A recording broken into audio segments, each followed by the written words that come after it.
small town of Gurkha in western Nepal has given its name to the soldiers of the famous Gurkha regiments. Nepal is a long, narrow land of rugged hills stretching more than 500 miles between India and Tibet. Until a few years ago, it was closed to all foreign travelers, and even today, many of its people have never seen Europeans. Last year, an expedition led by Professor Heimendorff, an anthropologist of London University, set out to study the inhabitants of some of the remoter parts of Nepal and to visit the Gurkha soldiers in their villages. He and his wife were the only two Europeans in the party. There are no roads as we know them, no railways. Everything needed for months of marching has to be carried on the backs of porters. For days on end, the track winds through terraced rice fields, dry and parched during the early months of the year.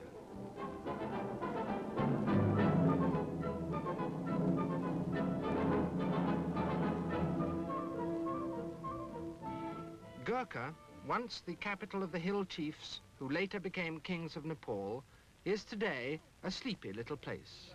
The worship of gods in the pagoda-like temples and the people's life in their homes has seen little change for hundreds of years. Old women spin as their grandmothers did.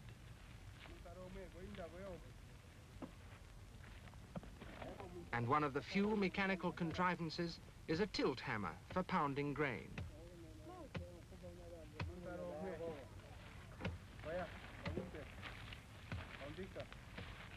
Only the large red brick palace of Gurkha, now mouldering away, recalls the glory of past ages. Its delicately carved wooden windows are the work of craftsmen who were attracted by the royal court. They have long since vanished, but Gurkha soldiers in the black uniforms of the Nepal militia guard the ancient palace. And the clerks occupying its chilly rooms often move their desks and files into the warm sun. A soldier on leave from a British regiment watches them.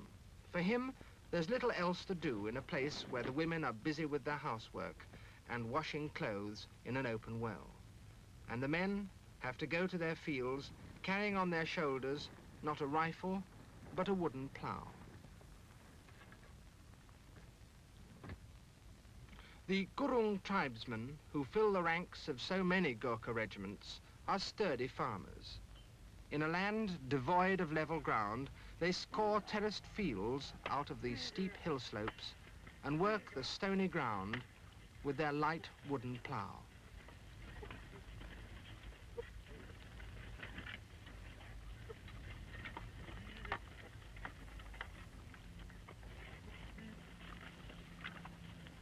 On the higher terraces, they grow summer crops of millet and maize, from which they make bread and porridge and brew beer. Perhaps unknowingly in some cases, they are wasteful of their homeland's natural resources. They mercilessly rob the trees of every leafy branch in order to feed their cattle at a time when all the grass has dried up.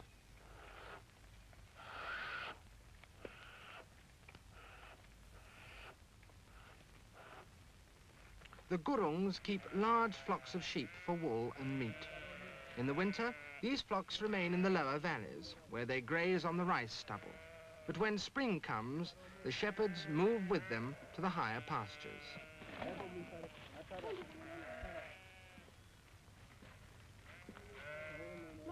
These men live for months in the high mountains, their only homes being simple shelters of cloth spread over bamboo frames.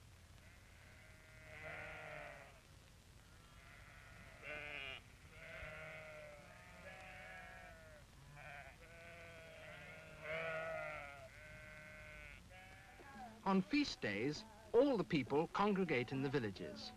During 1 month of the year, a strange ritual takes place when parties of girls work themselves up into a religious trance. They are then believed to be possessed by a spirit, a goddess.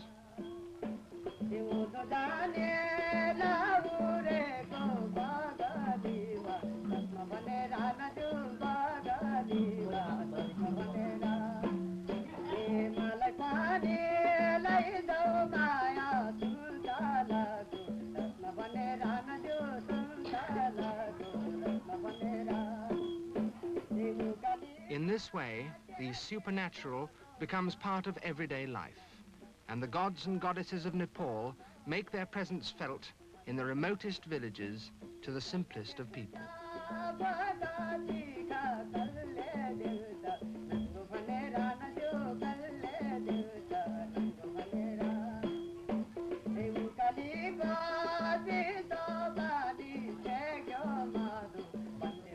A feast follows the dance. It is served in the open on a stone-paved terrace. Men who have dined for years in a regimental mess, who've tried Chinese food in Hong Kong and drunk wine in Italian restaurants, now sit happily on the floor and enjoy a simple meal of rice and heavily spiced sauce. They have known the world of the machine age, but they return quite contentedly to the simple, hard life of hill peasants. What a Gurkha soldier has learned during his service in the British Army, he cannot employ in his home. He may have been a lorry driver, but in a country without roads or any source of power, his mechanical knowledge is useless. Yet these veterans return to their mountain homes without becoming misfits.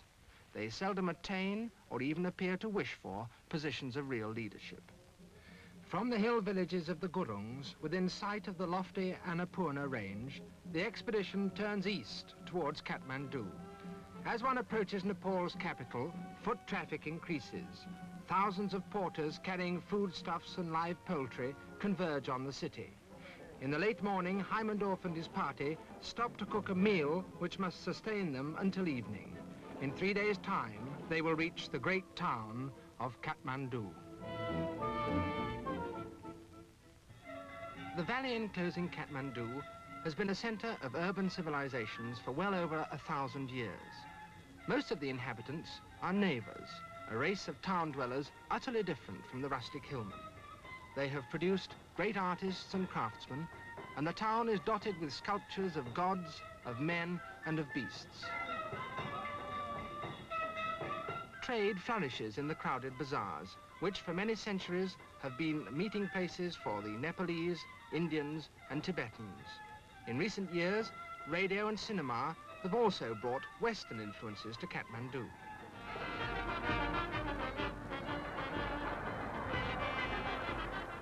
The genius of the Navas, a gay, artistic, and excitable people, expresses itself best in the great festivals in honor of their gods.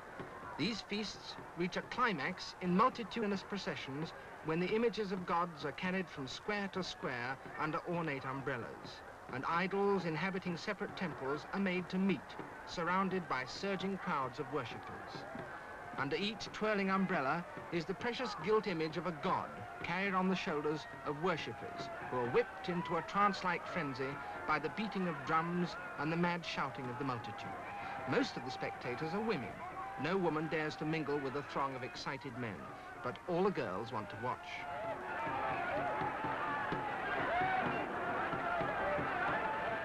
The gods involved in this turmoil are Hindu deities. More than half of the neighbors profess the Hindu religion. The others are Buddhists, but they too join in the excitement of the Hindu festivals and pay homage to the great Hindu gods of the Kathmandu Valley.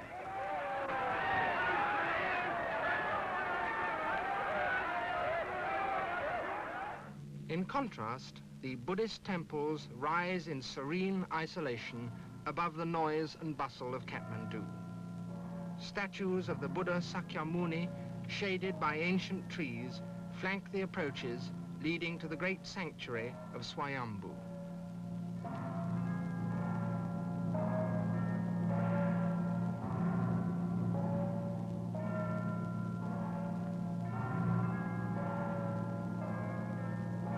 Eyes painted in black, red, and white on the pinnacle of the shrine look down upon the stream of pilgrims coming from distant valleys on Nepal's northern border. Many are ragged figures, but all are eager to acquire religious merit by turning the metal prayer wheels and walking at least 3 times around the great shrine.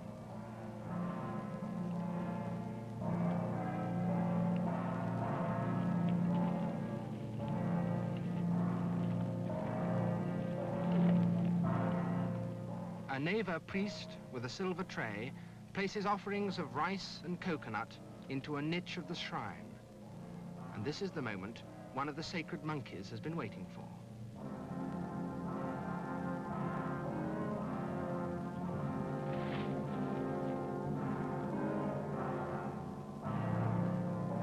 Two Buddhist deities watch, indifferent to the monkey's theft.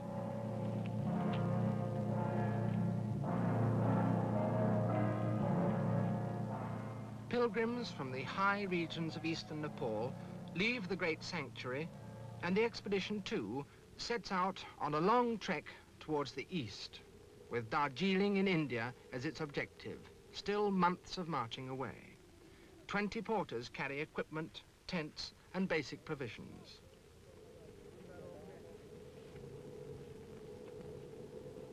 At the end of a day's march, the tents are pitched near a village.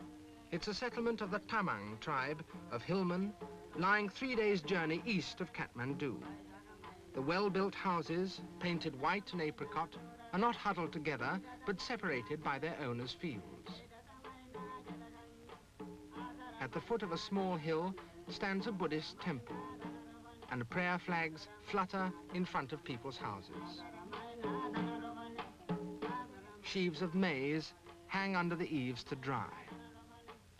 Men gather to gossip beneath a holy flag with Buddhist prayers printed on it. The village is the home of several artists, and an old lama explains the meaning of one of the religious paintings. Even small boys learn to decorate drums in bright colors. In the middle ranges of Nepal's eastern hills, each day means long climbs and steep descents, for the east-west route cuts across every river and many a mountain range.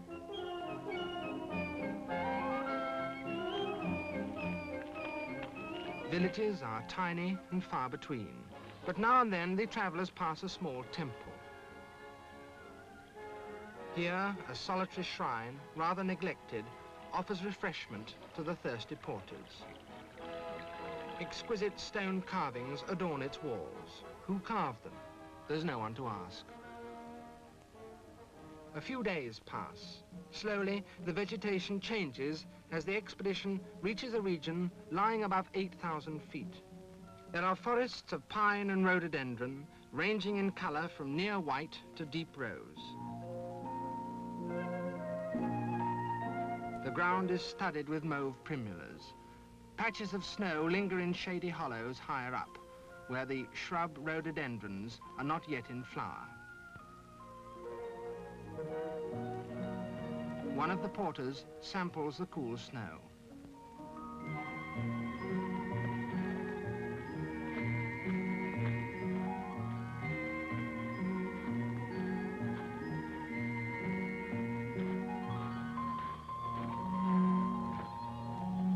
Mrs. Heimendorf has been on many similar expeditions and finds little difficulty in marching at 12,000 feet. Through dense pine and rhododendron forest, the path drops into the wide, open valley of Solu. At an altitude of nearly 10,000 feet, large and prosperous Sherpa villages stand amidst cultivated fields. The inhabitants are the people who have helped so many expeditions to attack Mount Everest. At some distance from the village, surrounded by fields, is a Buddhist monument, a stupa commemorating a great lama. A freestanding stone gateway marks the entrance to the village.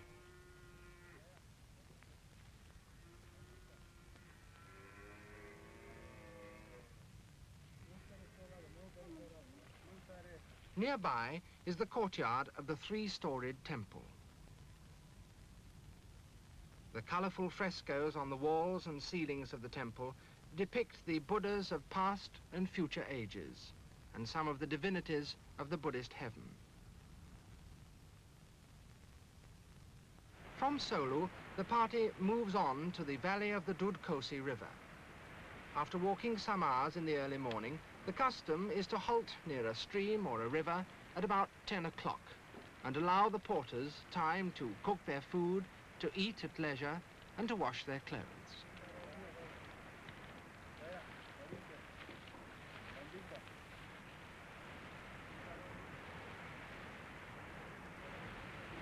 The Dud Kosi is crossed by a rickety bridge of logs, which every year is washed away during the monsoon and replaced when the river subsides. Turning north, they spent several days moving, traveling through a narrow gorge where inscriptions of Tibetan prayers are carved on rock, especially the famous repeated prayer, Om Mani Padme Hum, Om Mani Padme Hum. A last steep climb leads from the narrow gorge up to the large village of Namche Bazaar, a Sherpa settlement built onto a steep hillside. Behind are the snow peaks of the Himalayas. Here, the party is among friends, familiar from a previous expedition. And when they continue their journey to Darjeeling, the Heimendorfs are given a tremendous send-off, with perhaps more than just one for the road. Leave-taking among Sherpas is an occasion for large quantities of liquor and beer to be pressed on the travellers, and wishes for a safe journey are accompanied by the presentation of white ceremonial scarves.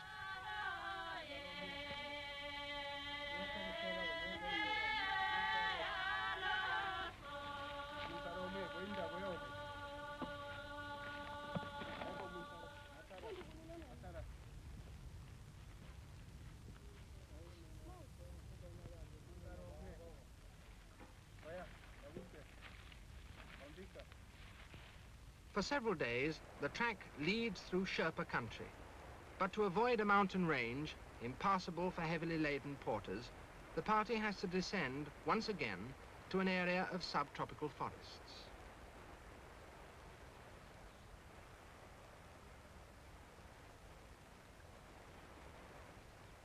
Here, lush and leafy vegetation with curtains of lianas and climbing plants covers every inch of the mountainside. This country is remote from all communications, and many of the villages have never been visited by Europeans. Their inhabitants belong to the Rai tribe, a Mongoloid people living in a world that has remained unchanged for hundreds of years. After weeks in country too high to grow food of any kind, it was pleasant to be surrounded by banana and orange trees.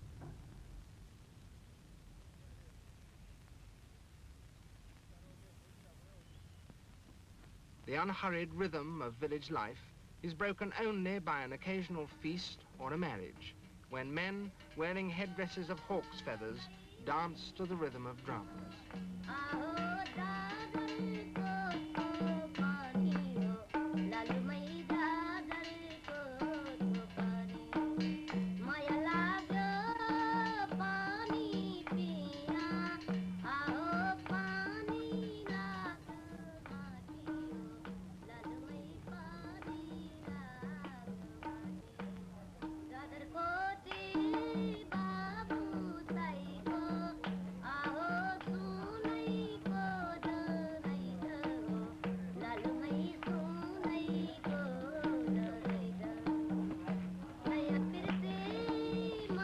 The bridegroom, a boy of 13, clothed in white, is carried from his house and placed onto an improvised hammock.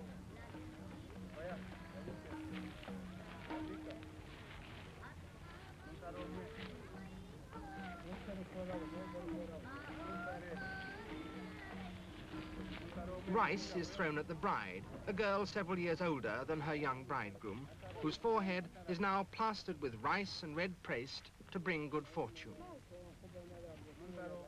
In the valley of the Arun River, which flowing north to south cuts through the whole breadth of Nepal, there's a small group of villages different from all the rest of the country.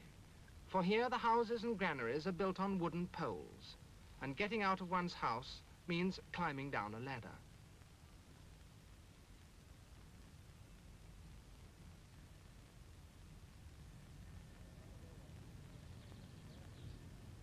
Women weave homespun cloth. The Rais do not depend on trade. Nearly everything they need grows or is made in their own country.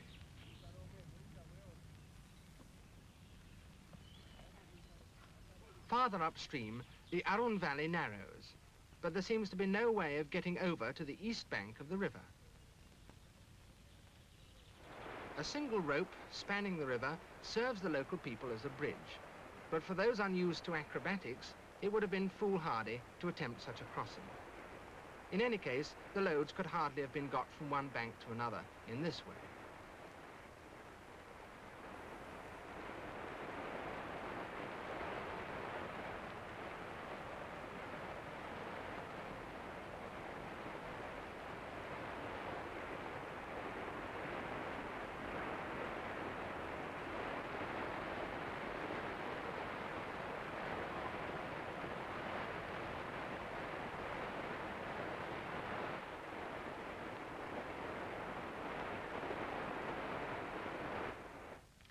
But a day's journey farther on, there's a cane bridge, not very well kept, and swaying frighteningly as the porters carry their heavy loads across it.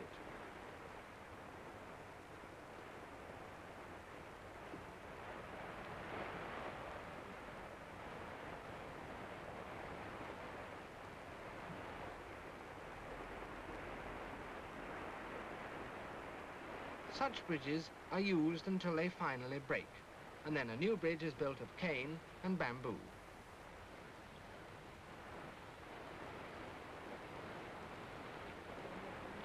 People often get hurt or even killed, for anyone falling into the rushing waters of the Arun has little chance of survival.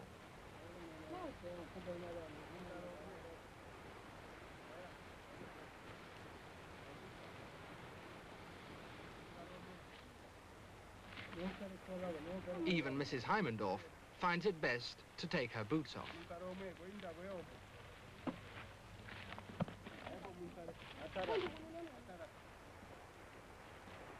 Eventually, everyone gets safely across, and the party moves up the eastern slope towards the Tibetan border.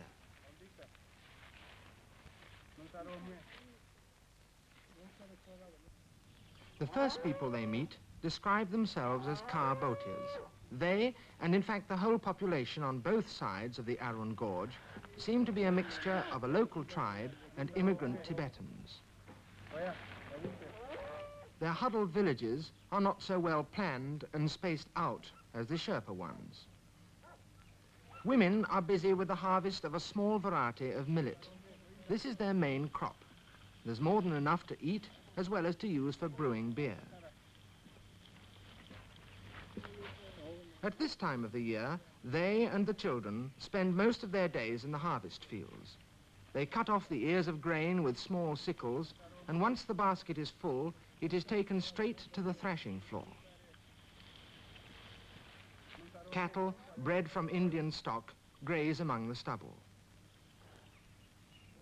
Buddhist monuments stand alongside the village paths, but Buddhism and an older tribal religion are here mixed up, and the men who describe themselves as lamas are really spirit callers and priests of local gods. Bejeweled women are waiting for a harvest dance to begin. There's a large vat of millet beer on the edge of the dance floor, and from this the priests first suck up the strongly alcoholic drink. These dance figures and steps seem very simple, but they are in fact very difficult to learn. The people play no musical instruments, but accompany their dances with chants.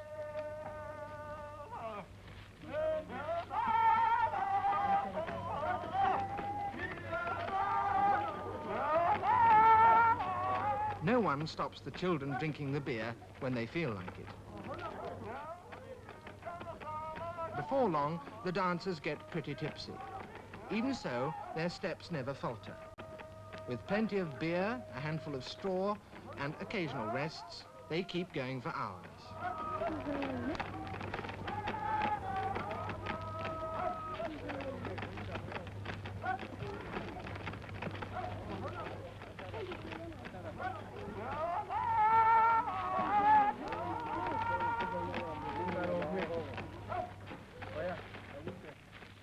Deep gorges separate this village from Tudam, the last settlement on Nepalese soil before the Tibetan frontier.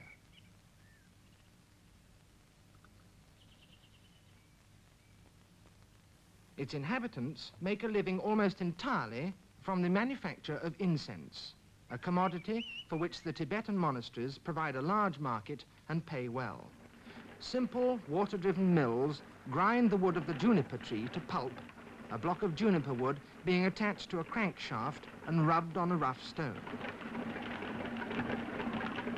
This pulp is then dried and sold to Tibetan traders who fetch it with caravans of yaks. Traders come with unladen beasts and pay for the juniper pulp in coin. Then, heavily loaded, the caravans return to Tibet.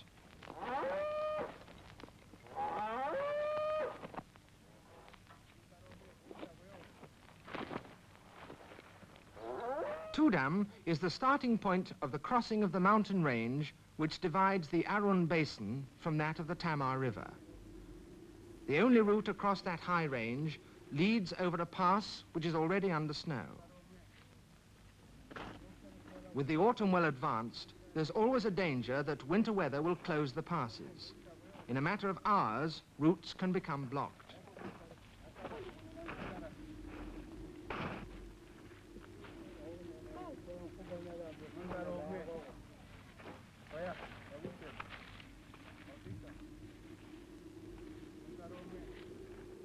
The men hired at Tudam as porters and guides were proving unreliable.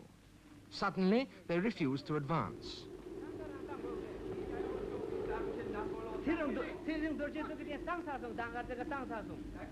With little money left and less food, the Heimendorfs were in a dangerous position. But the promise of treble pay eventually swayed the Tudam men, and they decided to take the risk. There's little sign of a track, and the country grows wilder and more desolate as the party plods on.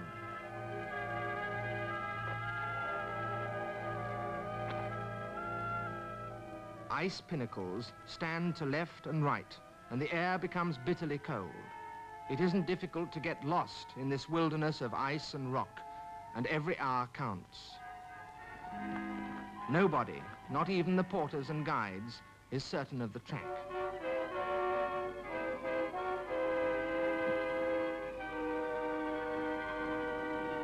Walls of ice block the way.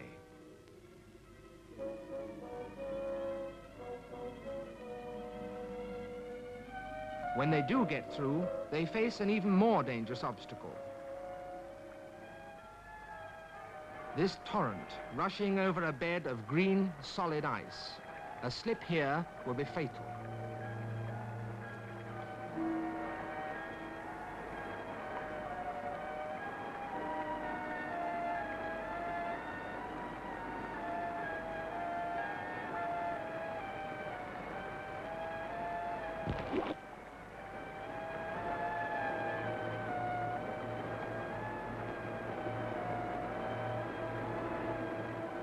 There's a great sense of relief as they make camp that night.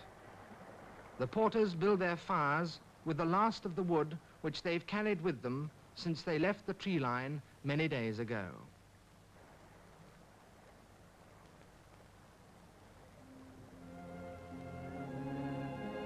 Ahead lies the easy valley of the Tamar River and the route to Darjeeling and India. The journey across the length of Nepal is at its end.